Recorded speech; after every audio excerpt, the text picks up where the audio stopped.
Fala pessoal, tudo bem? Estamos aqui para mais um episódio do BRM News, hoje dia 18, terça-feira. Lembrando que o BRM News é um podcast onde a gente traz para vocês principais informações sobre negócios, inovação, tecnologia, economia dos mercados regionais brasileiros. Meu nome é Lucas Comarello, estou aqui com meu colega Renan Torres.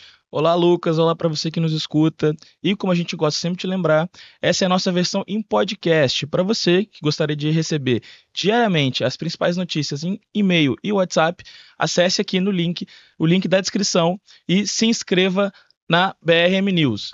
E também lembrando, se inscreva aqui no YouTube e no Spotify para que você possa acessar toda a gama de podcasts que o nosso grupo tem disponibilizado para os nossos ouvintes. Perfeito, Renan. E falando nisso, antes da gente entrar nas notícias, a gente tem um recado especial, que é o primeiro episódio do podcast Vida Intelectual, já está no ar, e nesse especificamente a gente debateu um artigo que fala das lições de liderança do Steve Jobs, tá? Escrito pelo Walter Isaacson, que é um grande biógrafo, e nessa entrevista, nessa discussão, os apresentadores eles discutem um pouco mais sobre a trajetória do fundador da Apple e um pouco de como a sua personalidade impactava nos negócios que ele fazia. Então não perca, se inscreva e você consegue acessar esses conteúdos exclusivos para você. Agora vamos entrar nas notícias. Então, primeira coisa aqui como destaque do dia, a Findus lançou uma plataforma para conectar as indústrias a 12,5 bilhões em editais, tá? Então a Federação das Indústrias do Espírito Santo lançou uma plataforma chamada Capta 360, que promete revolucionar o acesso das empresas a editais de fomento, tá? Então ela foi desenvolvida pelo Senai e pelo Findus Lab, e essa ferramenta reúne mais de 120 iniciativas que totalizam 12,5 bilhões de recursos para inovação, pesquisa, desenvolvimento em diversos setores, como agricultura, infraestrutura, mobilidade e a área da saúde também. Então esse é um avanço muito importante para a indústria capixaba, porque muitas vezes ela enfrenta dificuldades para acessar esse tipo de incentivo devido à falta de informação mais centralizada e organizada. E agora, as micro, pequenas, médias, grandes empresas e além de startups, elas podem se cadastrar para receber as notificações sobre aquelas oportunidades que mais são relevantes para aqueles setores que elas estão atuando. E o presidente da Findus, o Paulo Barahona, ele destacou que o objetivo principal dessa iniciativa é reduzir a fragmentação das informações e facilitar de fato o acesso a esses investimentos que são muito estratégicos e podem realmente mudar a dinâmica dessas empresas, né, Renan? E esse é um movimento muito importante para fomentar a economia capixaba, mas também principalmente para a gente poder diversificar a nossa matriz econômica, ou seja, fomentar novas atividades aqui dentro do Espírito Santo. E, além das oportunidades que estão voltadas para a indústria, que somam quase 11 bilhões de reais, startups também terão espaço no Capta 360, ou seja, é mais dinheiro para inovação e tecnologia aqui no Espírito Santo. Perfeito. Outro ponto muito importante é que essa plataforma ela também contempla pesquisadores e institutos de ciência e tecnologia, ou seja, é muito importante que esse investimento vincule tanto empresas, mas também centros de educação, para que a gente possa melhorar as nossas atividades, trazendo mais competitividade para a economia capixaba. Os recursos disponibilizados variam entre linhas de financiamento, que são reembolsáveis, não reembolsáveis, e programas de inovação aberta. Isso pode acelerar a modernização e a digitalização da indústria capixaba nos próximos anos. Perfeito. E ainda nessa frente de investimentos aqui no estado, a gente tem o Fundo Soberano do Espírito Santo, que é o FUNSIS-1, que ele está com uma previsibilidade também de investir cerca de 50 milhões em 2025, tá? Então, desde a sua criação em 2022, esse fundo já destinou mais de 70 milhões para ações de fortalecimento do ecossistema capixaba e para investimentos em 33 startups já. Então, o objetivo é acelerar digitalmente mais de 500 startups e destinar mais de 150 milhões de investimento para empresas de tecnologia mais maduras. Então, são várias iniciativas que o Estado do Espírito Santo está recebendo agora para a gente poder fomentar ainda mais o nosso ecossistema de inovação, tecnologia, de empresas, né? E para que a gente possa materializar um pouco sobre como isso funciona na prática aqui para o nosso ouvinte, a Lúpia, que é uma startup que utiliza inteligência artificial para unificar canais de venda, recebeu um aporte de 3,7 milhões de reais liderado pelo FUNSIS, que é esse fundo soberano.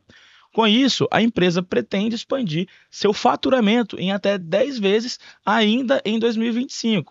Ou seja, é um dinheiro que é reinvestido em faturamento para empresas capixabas que geram emprego e renda aqui para o nosso estado. E além disso, o governador Renato Casagrande anunciou um aporte de 500 milhões para financiar projetos de transição energética e descarbonização no estado, por meio também do FUNSIS, que é o Fundo Soberano.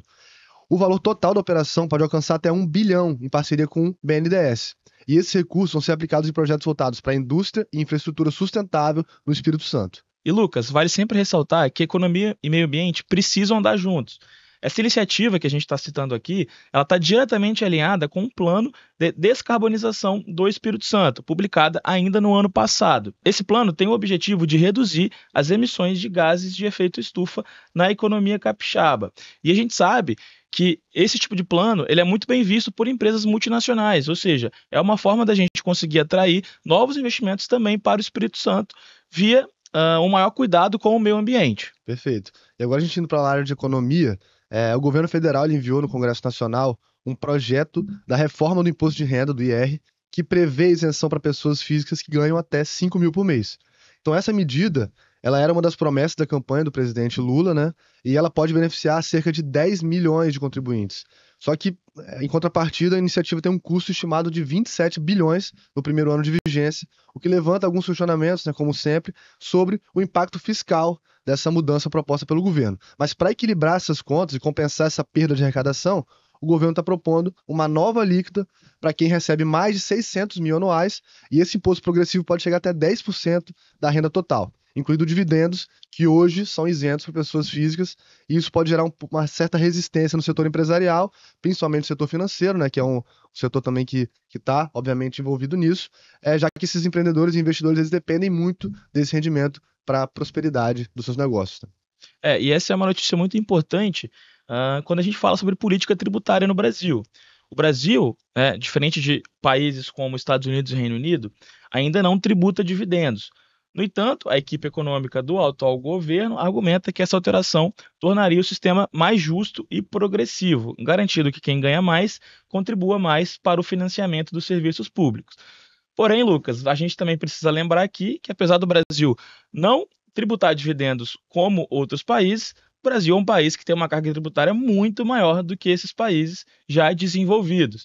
Então, é muito importante que a gente consiga analisar a política tributária de forma global, não isolando assuntos e prejudicando investimentos, já que a gente sabe que a política de dividendos é muito importante para que grandes empresas possam financiar os seus projetos a longo prazo. Perfeito. E agora a gente vai mudar mais uma vez o foco aqui das notícias, falar um pouco de meio ambiente e infraestrutura. Uma notícia também que a gente trouxe aqui é que o Ministério do Meio Ambiente estava avançando um projeto de criação da Área de Proteção Ambiental, APA, lá na Foz do Rio Doce, mas a proposta está enfrentando forte resistência no Espírito Santo, tá? Então, inicialmente, essa APA ela estava projetada para abranger 8,3 mil hectares, mas uma nova versão da proposta, ela amplia essa área para 49 mil hectares, abrangendo regiões economicamente estratégicas como portos, indústria naval, óleo, gás e pesca. Isso tem gerado, obviamente, uma preocupação entre os empresários e as autoridades estaduais, porque elas temem que a criação dessa área de proteção ambiental, a APA, ela pode impor restrições às atividades produtivas e afetar também, por consequência, os investimentos na região. Mas o setor produtivo já se reuniu com representantes do ICMBio e do Ministério do Meio Ambiente para discutir quais são as potenciais alternativas para essa questão, incluindo alguns ajustes na demarcação das áreas, garantindo que essas atividades que já estão lá, elas não sejam prejudicadas de forma alguma e a gente consiga manter esse equilíbrio entre esses dois lados aí, né? E um dos acordos foi que a APA começará pelo menos 5 quilômetros ao norte de Barra do Riacho, evitando impactos diretos em áreas industriais e portuárias.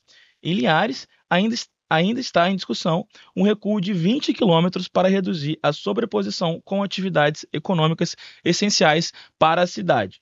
Outro ponto de debate é a governança da APA, ou seja, a gestão. Perfeito. Empresários e representantes do governo estadual estão pressionando para que a gestão da área tenha participação ativa do Espírito Santo e dos municípios da região, que são Aracruz e Linhares. O objetivo é garantir que as políticas ambientais sejam equilibradas com as necessidades econômicas da região. Perfeito.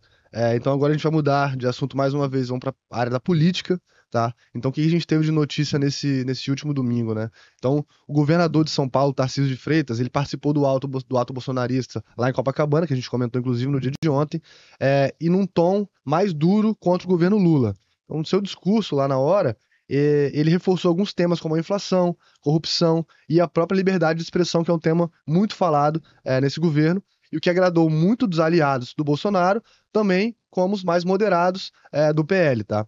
E esse movimento é visto como um posicionamento estratégico, já que existe essa possibilidade ventilada no ar de que Tarcísio, eventualmente, concorra a um cargo do executivo, né?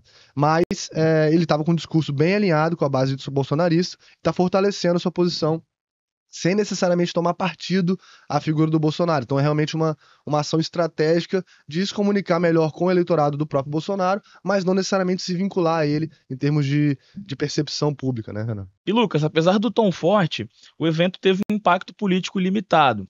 Especialistas indicam, né, que as manifestações não devem influenciar as investigações e processos contra os envolvidos no 8 de janeiro. Além disso, pesquisas mais recentes indicam que a maioria dos eleitores rejeita a ideia de anistia aos acusados.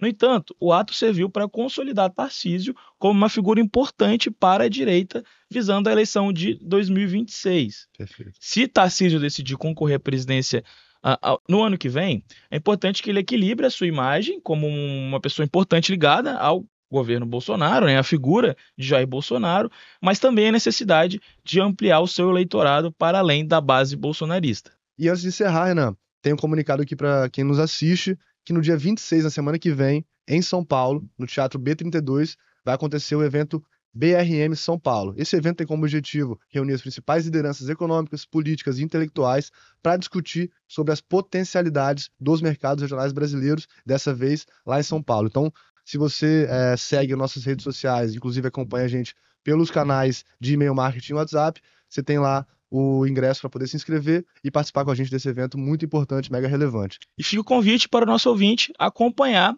os demais podcasts aqui do nosso universo, aqui do BRM Podcast. Então, essa semana a gente tem novos episódios do Diga Aí Podcast, do Trilha da Prosperidade e do You Investor. Então, é importante acessar aqui o Spotify e o YouTube, se inscrever e botar aí o sininho para que a notificação apareça no telefone e você possa acompanhar aqui todo o conteúdo que a gente vem gerando para você, nosso ouvinte. Então, te agradece mais uma vez pela sua participação. Esperamos você aqui amanhã para mais um episódio do BRM News. Muito obrigado pela sua audiência e ótimos negócios para todos.